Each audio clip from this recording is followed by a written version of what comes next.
Okay, Rabotai, welcome everyone. Tonight I'm going to ask you guys a very, very big question. What is, Rav Sabah, I can't see you. You got to sit more over here because I can't see you. You got to see this blocking. It says like this. What is the greatest thing that you can do for Kibud Avayim? Kibud Avayim, you should just know, is one of the mitzvot that we know that is guaranteeing you long life. And I remember, I'll never forget, I was in Israel, I was in a sale, I was eating Mecham Rabbi Yosef, the chief rabbi that's now. This is a few years back. We're walking, and then I'm like, we finished shul, we finished the knis. As we're walking, I said, what's going on? He says, I said to one of the gabayim that was there, I said, doesn't the rabbi live over here? He says, yeah, the rabbi lives over here. So why are we walking another block and a half? Like, what's going on? Oh, you don't know? I said, what? He said, every Friday night, the rabbi, Cham David Yosef, goes to his father, Cham David Yosef, Friday, wishes him Shabbat Shalom. And then he goes back home. He lives a block and a half away, right? He lived like a block and a half away. Block and a half. He walked block and a half, said Shabbat Shalom, came back home. That was his routine. So you see, first of all, the level of Kibud Avayim, especially Hazon Ish. You read up about the Hazon Ish. Any time. There's a famous story about the Stipler. You know the famous story about the Stipler? What happened? They said his son Chaim had something on his back, something, the backache, this, that. So the Stipler went to his son, Rav Chaim, and said, I need you to rest like this, because your back is this, that. I need you to rest like this. That's what he told him. I need you to rest like that. So you see, Rav Chaim Kanievsky, his father told him rest like that. He was resting like that, like on the side. So half hour later, they come in and they said to the Stipler, Chaim, we meant your grandson, not your son. He said, oh, you my grandson has? Oh my goodness. He went to Rav Chaim Kanievsky. He said, where are you going? I'm going to my son now. He says, because my son, I know, once I tell him to do something, he's going to do it. So therefore he goes, he sees the Rav Chaim Kanievsky sitting exactly the way he told him to sit. Kibud Avayim. He said, Mechila, I didn't know. I was only doing it because I heard that you had back pains. If you don't have back pains, stand up. Stand up. You know what's going on over here? Kibud Avayim. It's not a joke. Kibud Avayim is a real item. How do you talk to your parents? How do you talk to your parents? Sometimes it's hard. All right, what do you need? Your mother calls you. Your father calls you. All right. I always say to the single guys, Freddie and Eddie, I always say to the single guys that the fact that you're living in your house is a beracha in a way. In this situation, you're single, you're 15, 16, 17, 18, right? And you have the opportunity to go ahead and every call, your parents ask you a thing, boom, can I get a cup of water? Yeah. Can I get it? Yeah. Can I do it? Yeah. Once you get married, it's a whole different ballgame. It's Kibud Avayim as well, but it's much different. It's like a different thing. You're not in your house. You're in your own house. You own your thing. You do your own thing. Of course you respect them. Of course you call them. Of course, I was with a rabbi. He was staying. He ate by my house tonight. We had dinner together, and he tells me that he has about 10 kids. Yeah, he has 10 kids, 8 boys, 2 girls, and he says that all his kids, they all live in different places, right? He says all his kids call him every Friday before Shabbat. Every Friday. You have to train. You have to train yourself to do that. Call your parents once in a while. Hi ma, hi da, Shabbat Shalom, hi Shavua Tov, something heke. As much as you can do, you will receive a mitzvah aseh from the Torah. Mitzvah aseh d'oraita. Now, my question to you is, what is one of the greatest things that you can do for your parents mitzad Kibud Avayim? What would you say? What's one of the greatest things? So, in order to answer this, I have to start with another question, right? Isaac, welcome back, Isaac. It says like this. Chayav adam lechabed et aviv ve'imo. It says a person has to respect his parents. Gam acharei moto. Meaning after 120 of the parents passing, you have to respect them then. Amazing thing. This is halakha l'maaseh we're saying over here. This is halakha l'maaseh, right? Aye. So therefore, ikar hakavod hu lacham. So he asks. Yaakov Yosef speaks about it. Shulchan really brings it down. But he asks, ikar hakavod lacham mita. What is the kavod? L'romem kivod aviv. To lift up your father's name. What? How you do it? When you say your father, after 120, you say, Kavod Avi Mori. Right? Kaddish. You do these things. So what are you doing? You're doing Nene Shama, you're doing Kaddish.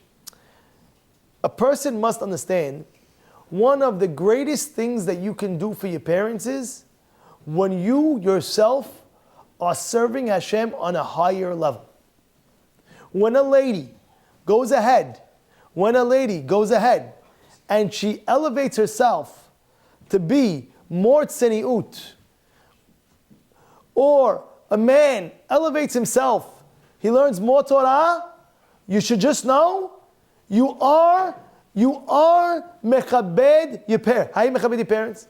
I have a cousin that his parents didn't want him to go to Israel for a year. He was learning very, very well. He said he can't learn over here. He has to go there for the year. Anyway, he went. Now the second year came along, and he showed me the letter of Rav Chaim Kanievsky. What did the letter say? He said, you have to understand something. Your parents will get the biggest kavod that you could give your parents. You should just know in general, this is the biggest kavod you give your parents, is what? Is when you elevate yourself serving Hashem better. Yeah? There was once a guy in our community, he said he wanted to go to a more religious yeshiva. Okay? So there was a fellow in the community, he wanted to go to a religious yeshiva. And his father called me up, Joey, his father called me up. He says, please, Rabbi, can you meet me at my house? My son wants to get more religious in a different yeshiva. I said, you're not so religious yourself. Like, what's going on? How did he do? Just come, I need you ASAP. I go to the house, and I see the son. I said, what can I do for you? He says, Rabbi, I'm miserable. So why are you miserable? He says, I want to get more religious, and this place that I'm in is not for me. It's not for me. It's less where I want. I want to be on a higher level of religion. And what happened was, I said to the boy, would you be more happier? And then he tells me, yes. I said, what's holding you back? And he tells me, I want to make sure that even though he's more religious, he's still going to respect me even though I'm less religious than him. I looked at him, I said, are you going to do that? He said, Rabbi, I give you my word, I'll do it. The next day he was in a high yeshiva, and Baruch Hashem, till today, he's being respectful, even though he's much more religious. There was once with Rosh Shlomo Zalman Auerbach. Listen to this. Rosh Shlomo Zalman Auerbach, one time, a fellow came to him and said, Rabbi, do I have to respect my parents? I said, what do you mean? He says, I go and my father doesn't keep Shabbat, he's not this, he doesn't keep kosher. Do I have to respect them? Rosh Shlomo Zalman Auerbach, he says to them, he starts tearing. He says, Rabbi, what are you tearing about? He says, your question shouldn't be, do I have to respect them? Your question should be, how do I respect them? Again, do I have to respect them? That's not the question. Rabbi, how do I respect them? The chiluk over here. Gadol Ador could say this. Yeah, Lior. He said, he was trying to say, he says, how could you ask me the rabbi was hurt. He says, how can you ask me such a question? You're asking me, what are you asking me? You're asking me, do I have to respect them? That's the question. You should ask me, Rabbi, this is the situation. I feel so bad. How do I respect them? And give me the answer. How do I respect them? You hear what's going on over here? You have to know, your parents are your parents. There's 3 people that created you. It says in the Gemara, Masechet Kedushin. What do you mean? Of course Hashem created you. Your father, there's 3 shutafim. Your father, HaKadosh Baruch Hu that gave you, of course, the Neshama. Your father, your mother, HaKadosh Baruch Hu, they're shutafim. They're shutafim. They're partners in your creation. They're partners in your creation. They're partners in your creation. You have to even think of your father and mother of the greatest caliber, no matter who they are. Your father, let's say, might not be the most successful guy. But you, in your mind, you have to look at him. my father. Wow. You have to look at him like the most respect. When you think about your mother, you have to think she's a queen. This is my queen, my mother. My mother. Anything she wants, b'chavod. What do you really? I'll do it. We got to wake up with this. You know that? We got to wake up with the respecting the parents. I got to call this the 2 days ago. If I tell you, you won't believe me. I'm not going to say it on the camera. After camera, I'll tell you, you won't believe me. I'll tell you the story of that phone call I got. I was so down I'm thinking that this is Kibud Avaim. I'll tell you. Belina, remind me right after we finish you. I'll tell you exactly what happened. Majnoon. You have to be respectful to your parents. It's not a joke. They're not a joke. There's all halachot about it also. If your parents are saying something in it, Dad, you're wrong. You telling me I'm wrong? There's a way of saying to your father something. You're wrong. You tell me on Shabbat table, the son is saying, the father's saying this, that, whatever it is. I don't know. Who's playing? Like the Knicks won. I don't know. What happened? No, Dad, you're wrong. It was the other team. You're correcting your father. Like, what are you doing? You're correcting your father. Who cares who won? Who cares who won? So they won by 20. No, they won by 5. They won by 10. Okay, come on. Dad, you're wrong. They won by 10. What are you doing? It's your father. No, this guy. Exactly, this guy. It's your father. Your father. I'm telling you, you got to drill it in. Why am I telling you this in this Parashat? You know what the answer is? You're never going to believe it. But now that we know how important is Kibud Avaim in a little bit, and by the way, you learn up more and more about it. It's you mechabed. It's like you mechabed Hashem. You know that when you're respecting your parents, it's like mechabed Hashem. Chazal teaches that when you mechabed your parents, it's like you're respecting Hakadosh Baruch Hu. That's not a joke. Hey, kabed avicha, it's mitzvah aseh from the Torah, vetzarich lizaher me'od. You have to be very careful me'od. Bechvod aviv ubechvod imo. For your father and your mother. And what? It goes on. Sheshakal hakatuv otam kekavod hamakom. It's like you're respecting God Himself. When you respect your parents, it's like you're respecting Hashem. That's what it says. That's what it says, Mesech Kedushin. That's what brought down in the halacha. When you're respecting your father and mother, it's you respecting God Himself. You're respecting Hashem. Do you want to respect Hashem? And heaven forbid, vice versa. If you disrespect your parents, it's like Hashem says, imagine how I was living with him. How would he respect me? This is how he respects his parents. How does he respect me? It's crazy. It's a wild thing. Now, why am I bringing you over here? And I'll tell you. Here, it says exactly what I'm saying. ואמרו חכמים, 3 שותפים יש לאדם. There's 3. הקדוש ברוך הוא אביו ואמו. בזמן שאדם מכבד את אביו ואת אמו, when you respect your parents, it says, אומר הקדוש ברוך הוא, Hashem says, מעלה אני עליהם, כאילו דרתי ביניהם, בכבדוני. It's like Hashem says, when you respect your father and mother, it's like Hashem says, it's like I came into your house and He respected me. Again, Chazal. When you respect your father and mother, Hashem says, it's as if I came to your house and He respected me. That's what it is. You have to drill it in your head. Now, this is the follow-up question. I'm about to tell you a multi-million-dollar question, and this is what I need help to answer. If somebody could give me an answer on this one, then already it's a blockbuster question. You ready? Isaac, I need your help on this one. I'm not joking. We have the HH honors over here, so I came back from his ceremony of getting honored from the hey. So now you got the honor roll over here. Valedictorian. Let's see. You ready?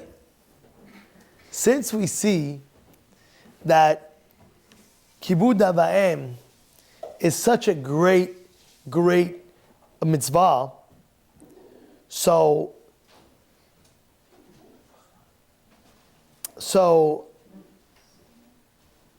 by the way, before I ask the question, I want to read you another chazal. It's brought down that there's no border to Kibud Avaim.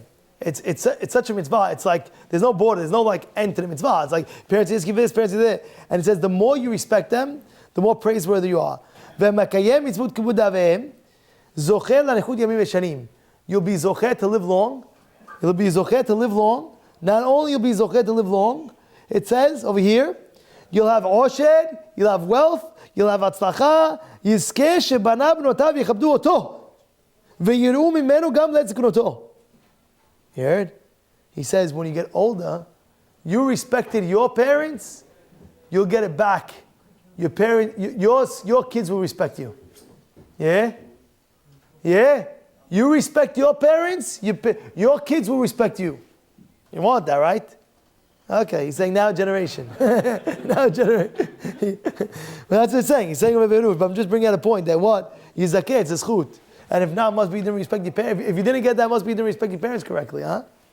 Anyway, here's the multi-million-dollar question. If a Kohen Gadol's parents died, wait, let's first. Is a Kohen allowed to be tameh, yes or no, for his parents, yes or no? Yes. Could a Kohen be tameh, met? In general, could a Kohen be tameh, met? No, he cannot be tameh, met. That means if somebody in a funeral, he can't be tameh, met. He can't go to the cemetery because tameh, met. He can't go to, sometimes if you know there's a person dead in a room, you can't go into that room. You can tameh, met. You're not allowed. Right? There was a story one time of Victor Miller. He was sitting down and he heard that his neighbor was on his deathbed basically, and they came to him running, Rabbi, help him. He said to his son-in-law, he says, you have to go in and I'm going to tell you exactly what to do. What was that? It was to do teshuvah. He was a goses. You know what goses means? You ever see a goses? I saw one time a goses. It was the craziest thing in my life. I was shaking. There was an abandoned house right next to the shul, right behind the shul. I'm not joking. Right behind the shul. It was an abandoned house. Somebody told me, oh, go check it out. See if you like it for the shul, expand the shul, this, that. I walked in, the door was open, I walked in. I'm like, hello, anybody there? Nobody there. I'm walking every room. All of a sudden I see in one back room, there was a lady, I'm telling you, maybe 98 years old, lady. She was sitting on a bed. I was like, oh, I'm so sorry. You saw her? Goses. Goses means on that bed. So Kohen, Goses, Gedai any minute, you can't be in the same room because Tum'ah. That being said, he told his son-in-law, go do teshuvah before he passes away. And his son-in-law went, he said Shema with him, he said the teshuvah with him, and then this guy passed away. But he was a Kohen, he couldn't go to do teshuvah with him. Why? Because he was a Kohen. Victor Miller was a Kohen. So he couldn't do it, so his son-in-law did it. So a Kohen can't be tameh. But for his parents, he's allowed to be tameh. Yes? Chiyuv, obligated. You're allowed, you chayav to go and bury, you could go for his parent when they actually passed away, you're allowed to what? Betameh. Right? That day, when they passed away, you're allowed to go bury them, right? Right, different minhagim, what they do. They actually go with the parents or not. Different minhagim. We're not going to each minhag. But al pi halacha, is a person allowed? There's no tameh that day when he passed away. When his father passed away, he has to go bury. However, Kohen Gadol, when his father passed away, he can't go bury him. A Kohen can. A Kohen Gadol can't. Where's the Kibud Aveim? Kohen, he's allowed. That day, he found out that his father and mother passed away. He's allowed to go that day to bury his father and mother. Kohen Gadol, he found out that day his father and mother passed away. He can't go bury his father and mother. Somebody else has to go bury them. Where's the Kibud Aveim? Where's the Kibud Aveim? You hear the question? Yeah, you have to appreciate the question. You have to swallow the question, enjoy the question. It's a solid question. It's a solid question, no? I'm going to give you the answer. And I'm going to read you. Right? He says, Tzarich Iyun. He says, La'avivu limo lo yitama. Why? Umina Megdash lo yetzeh. Because he's involved with what? With the Beit HaMikdash. He's involved with Beit HaMikdash. Lo yetzeh. Don't go. You can't be tameh to your parents. She'eno holech achar hamita. You can't go after the body. You can't go. I understand. Didn't we just finish saying how important is the Kibud Aveim, how important this, how important that? I don't understand what just happened. All of a sudden, Torah is saying Kohen Gadol, one of the biggest mitzvot is what? Kibud Aveim. And we're telling you, oh, by the way, don't go. I understand. You understand this? I'm going to give you the answer. I'm going to give you the answer right now. And that we said the answer in the beginning of class. Shiur, we said it. What was it? The biggest Kibud Aveim that you can do for your parents is when you serve Hashem as much as you can on even a higher level. Why can't he be tameh? Because he's involved right now. He says, Yesh lomar, da kibud avaim achi gadol. What is the greatest kibud avaim? B'ma shezachu horav legadel ben. The parents are so proud that they raised the child to be that great, that he be so kadosh, like a kohen gadol.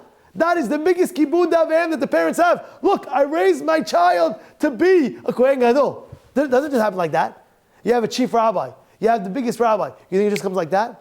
Oh, he landed to be a big rabbi. What are you talking about?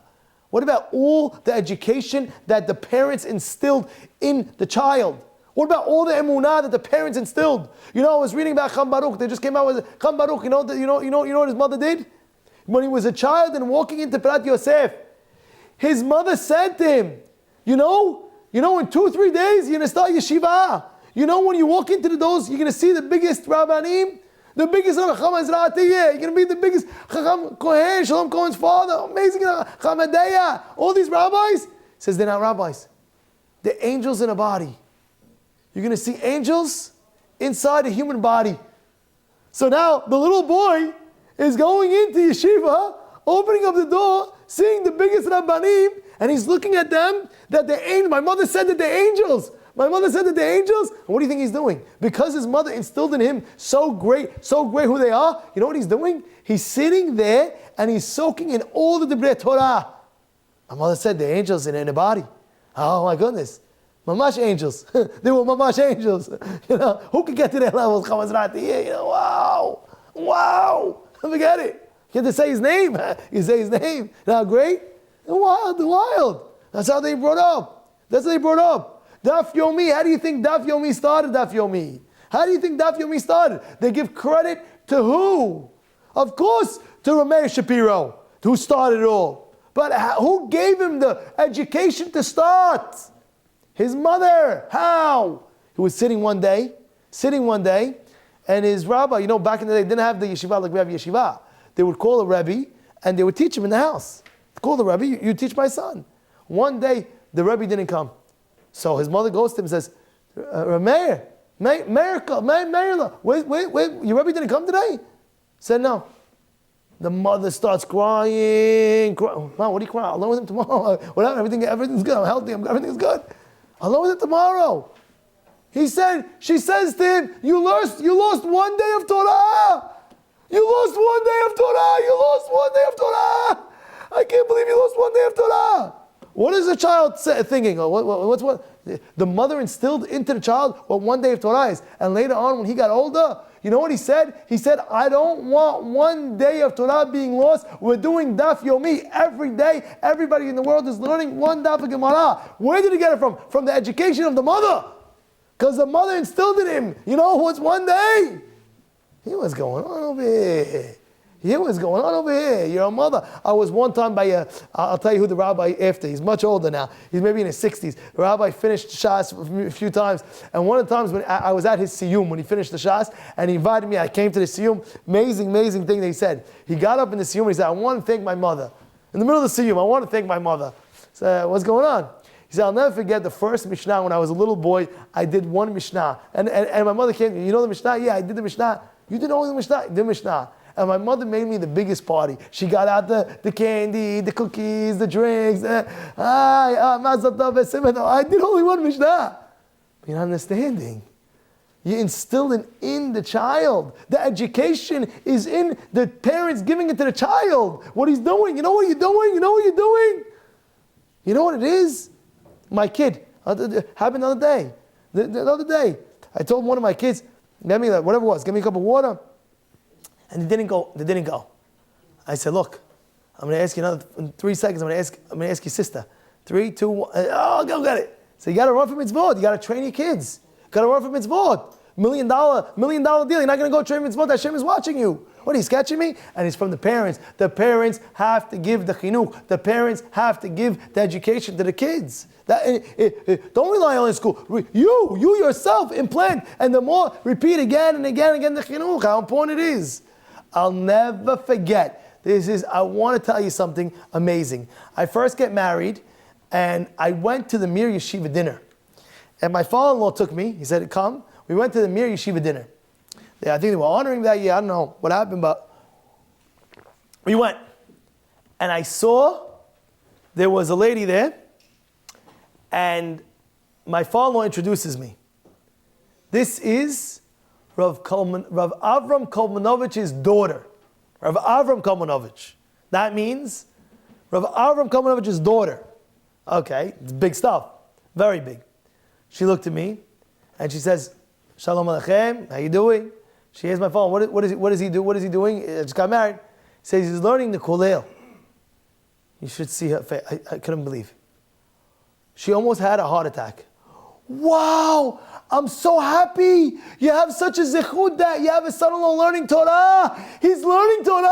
I can't believe it. You got a son-in-law learning Torah. Wow. I'm telling you, literally for 3 minutes straight.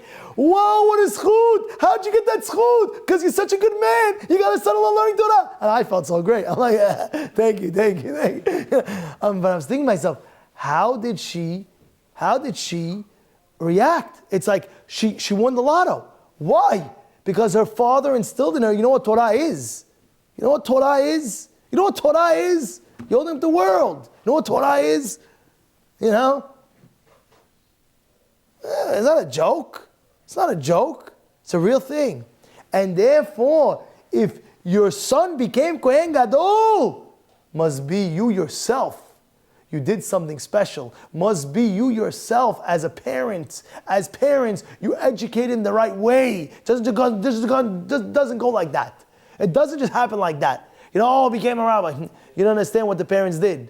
You don't understand the emunah that they planted in the kid. He's looking at the guy after he's already 50 years old, Sadiq, Chacham, this, that. Don't forget who raised him all the 20 years of his life at the beginning. And therefore, Rabotai, that's what it's saying. We asked a question tonight. What was our question tonight? Our question is, how is it possible that a Kohen Gadol cannot be tameh for his father and mother if they died? How? Doesn't make sense. You know why? Because the parents are happy and they're saying this is the greatest kibud avaim. B'ma shezachu orav legadel ben shenit'alel likdushato kohen gadol shezachal yod yachid b'klal Yisrael.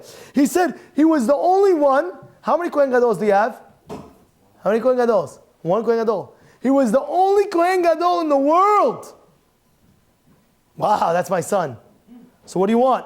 I want him to stay in the Beit HaMikdash. Forget it, that's my honor. Now after 120, when oh, where's his son? Where's his son? Where's his son? What do you mean? He's the Kohen Gadol. He has to be in the Beit HaMikdash with Hashem. Whoa! That's the biggest kibud aveim. That's the biggest kibud aveim. V'kedushato gedola kol kach. His kedusha is so great. He can't leave the Beit HaMikdash. Isn't that the greatest kavod for the parents? Where's your son? His kedusha is too great. He can't leave the Beit HaMikdash. Wow! You have a son like that? That's the biggest kibud aveim. That's the biggest kibud aveim. Vezeu hakavod ha'achanor gadol yachid b'adovam shezeu ke'enu yichud la'avod. Wow! And therefore, Rabotai, you have to know that when a person is going greater in Torah mitzvot, going greater and growing in his midot tovot, that is the greatest kibud aveim. Why? People talk about you. They say, wow, look at Sadiq, this guy Lior. He sits there, midot tovot. He has such... Who's getting the praise? Your parents. Wow. I have such a son? I have such a son? Wow. How they went to his ceremony tonight? Yes, they went there. He had a ceremony to tell on he got over 90 in his Gemara. I also did. Yeah? So your parents went. Why'd your parents go? Because it's their honor. It's their honor. Okay. Okay. It was their honor. Right? Yes or no, Lior? It's their honor. It's their honor. And therefore, Rabotai, you have to understand that. The more closer you get to Hashem, the more better in Midot Tovot you get, the more a lady gets more tzniut. They're praising, even over here, if they're not praising them, in Shamayim, they're going crazy, they're going wild. Look what a son you produced. Look what a daughter you produced. And that is why the Kohen Gadol cannot go metameh, because that is the kabod. The kabod of him is, don't go metameh. Why? Because people, that is the kabod. I created a child that there's only one Kohen Gadol, and where is he? He has to say in the Beit HaMikdash. And Rabotai, this lesson is a great lesson that we have to learn from ourselves. We have to mitaleh. We have to grow higher and higher. And this is the Kibud Avayim on the highest levels.